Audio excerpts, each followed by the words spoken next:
Welcome back to BSTT. It's Ben here, and today I'm going over my NHL trade deadline predictions. So let's get right into the video. So my first prediction is I have Claude Giroux going to the Minnesota Wild. So this year, Claude Giroux is having a solid season, 10 points under a point per game, which is good, but the Minnesota Wild are a team that are on the edge of a wild card spot and a divisional spot. So they're going to make the playoffs, and they're a young, exciting team. But the one thing they lack is leadership, and I think that's what Claude Giroux will help with, knowing that he's been the captain of the Flyers for the last decade at least. But yeah, he's a solid player. As you saw, he won the NHL All-Star MVP a few weeks ago, which was... And to be honest, I didn't think he should have been the captain, but he played well and he deserved the award. But yeah, he's a solid player that'll provide a nice scoring touch for Minnesota. And I could see him playing in the bottom six, like not fourth line, but maybe third or second, because you're not going to break up the Kaprizov, Kaprizov, Zuccarello, and I think Foligno is on that line, or something like that. That line you're not going to break up. Or no, Hartman's on that line. So you're going to put him on the second line and play him with like Foligno and someone else. And he's going to provide the scoring they need and the leadership. Even though they have Zook, who's a great leader, and like Dumba and those players, he's going to put them over the edge. And I could see them making a deep run to like the conference finals. But now we have Jacob Chychrun, who I could see going to the Capitals. Capitals were in... first at the beginning of the year in the Metro, then they were in second, then the Rangers took that from him, and they went to third, and then the Penguins went on a hot streak and became the second team. So the Capitals are a wild card team, and although they have a great team, something I personally think they need is more scoring on defense.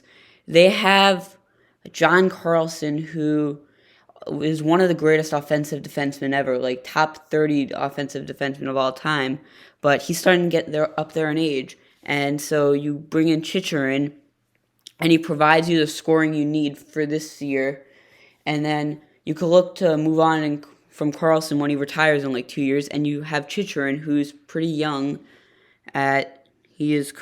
Chychrun is currently young at the age of... Chychrun is young at the age of 23. That's what I'm talking about. So, I don't know if he's a free agent this year or next year, but even if he is, he's a restricted free agent. So, you have rights over him. And I could see a trade package of maybe 2 firsts and like a prospect like Connor McMichael or someone like that, or Hendrix Lapierre going to Arizona. Because Arizona is tanking and rebuilding, and although this is one of their 2 best pieces on their team already, or 3 with Guenther and Keller, but I think it's better for them to move on and get Shane Wright this year. And the Capitals, they probably would still be a wild card team, but they'd be probably the best wild card team in the league, and I could see them making a push. But yeah. Here's a really big one. The big news of the year was Tomas Hertl, and although he's the biggest name at the market, I see him staying in San Jose. Because, if I'm being honest, I don't think San Jose really knows what they want for him. They probably want like 3 firsts or something. Or not 3 firsts, but they want like probably more than 1. And he's a free agent at the end of the year, so... teams aren't going to give up that much, and I could see just no deal going down and him staying there. But also, I just want to say how disappointed I am in the Sharks. They're not even a wild card team. Meanwhile, they have probably one of the best rosters on paper in the league. Meyer, Couture, Erik Karlsson's still solid, Brent Burns, Edward Vlasic's old now, but he's... they don't have goalie, they don't have a goalie, which is their problem, but that's kind of their own fault. They should have gotten the goalie in free agency or something like that. But yeah, San Jose is not going to do anything with him. Ben Chiarot, I could see Montreal trading him because they're having a terrible year, and I could see them trading him to the one and only Winnipeg Jets. So basically, Ben Chiarot, he's been a solid player. He's starting to get up there in age. He's 30 now. But I could see him being a key piece on the Jets' blue line. He's having not his best year ever offensively, but he's having a better year than last year with 12 points as a defenseman, which has 5 goals, which is good. I could see him playing a big part and maybe even playing with either Neil Pionk or Josh Morrissey, which, imagine your D-core, your top 3 defensemen is Morrissey, Pionk, and Chiarot. That would be insane. And I could see the Jets giving up, not a first for this, but maybe a second and a fifth, or a fourth and a prospect, but probably a second and a fifth. Now I have JT Miller going to my Rangers.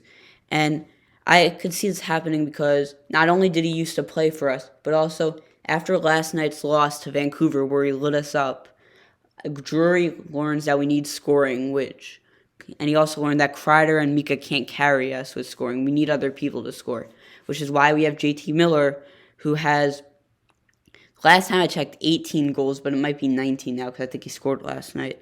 And he's like top 15 in the league in scoring. JT Miller is having an unreal year on the Canucks, who are a disappointment again. I could see us giving up a first and Kravtsov or something like that. But yeah, I think Miller would fit in to our top 6 and play second line with either Panarin and Strome or Panarin and Kakko. And I could see him scoring 25 to 30 points with us if he comes in. And also, imagine our first power play. We dump Strome to the second one, and we have Kreider, Miller, Mika, Panarin, and Fox. That would be probably better than Tampa's, which Tampa has a really good one. It's just, I think we could have a better one if we get Miller. All right. Mark Giordano to the Seattle Kraken. Or not, wait. Oh, no, he's going to stay at the Kraken. He's not leaving. I could see him staying here because I think they want to keep their captain, first of all. But second of all, he doesn't have that much value now. But I think they want value because, remember, this is a guy who 3 years ago, he won the Norris. He had over 75 points, and he was elite. And although he's fallen off a bit from that, he's still a good defenseman. And I think they're not going to give up their captain in their first year. Also because, like I said before, he's not having the best year. He's putting up decent stats, 23 points already, which is good, but teams expect a defenseman like Giordano to be putting up like Makar numbers or someone like that if they win the Norris. But he's not his old self, to say the least. He's a good player. He's probably a top 50 defenseman in the league still, but not going to get moved. Now we have Jake DeBrusk going to the Blues. I could see him going there because he wants out. He's requested numerous trades, and he hasn't looked that good in Boston. He's played kind of like, not disappoint. I don't want to say disappointing, but it's kind of like, I get you're putting up decent stats, but you were picked so early, it's kind of not worth it. Also, I think you guys remember this.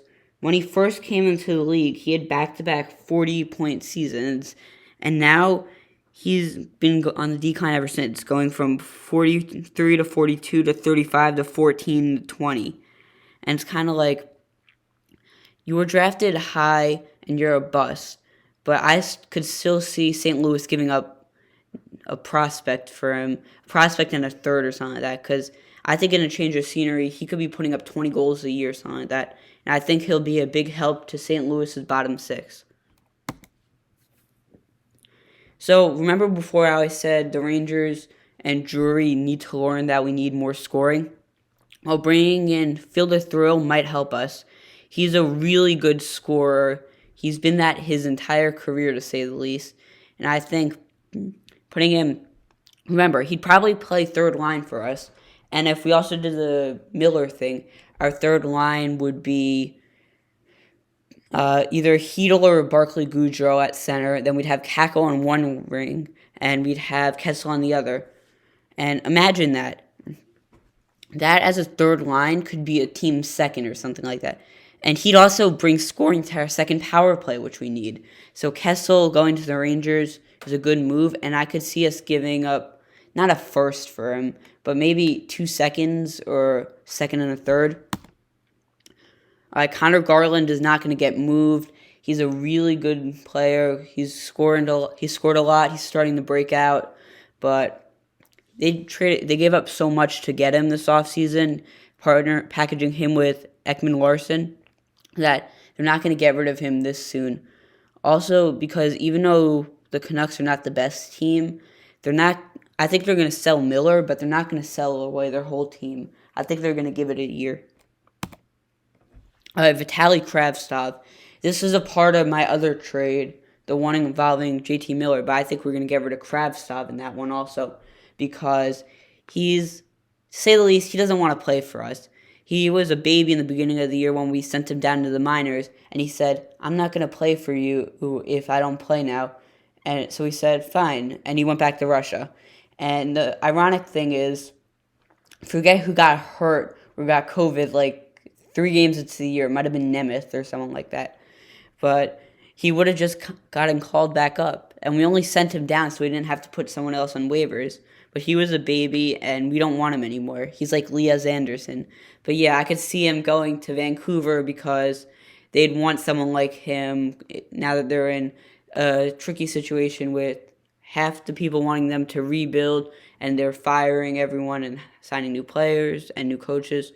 But also they have enough talent that they should be in the playoffs. So I think he could help them. Also because as a Ranger fan, and like most Ranger fans, I want him gone. And final one for today, our goalie prediction, we have Jonas Korpisalo going to Washington. Like I said before, Washington's a solid team, but their weak spot is goaltending. They have Samsonov, who's a solid goaltender, but behind them, who do they have? Like Vanacek or something like that? He's not that good of he's a decent backup. But imagine Korpisalo as a backup for 1 year. He wants out. Everyone knows it. Like, if you saw him, he was upset when they gave Merzlikins a really big extension, and he doesn't want to be the backup. So send him to Washington, have him split the games equally with Samsonov. Because remember, going into the playoffs, if there's an injury to Samsonov, who's there? Korpisalo. If Samsonov has a rough game 1, who are they going to put in the game 2? Korpisalo. And I could see them giving up, not a first for this, but maybe 2 seconds or a second and a third, because he's putting up lackluster numbers this year, having below a 900 save percentage, and he has like over 3 goals against average, which isn't that good. And he's a goalie who he beat the Leafs single-handedly in the playoffs, the best team in the league. So I could see him bouncing back in a great system for him. Thanks for watching. Please like, subscribe, and have a great day. If you're new here, please turn on the notification bell so you never miss a video, because you'll get notified whenever I upload. If you agreed with my predictions, comment them down below. If you didn't,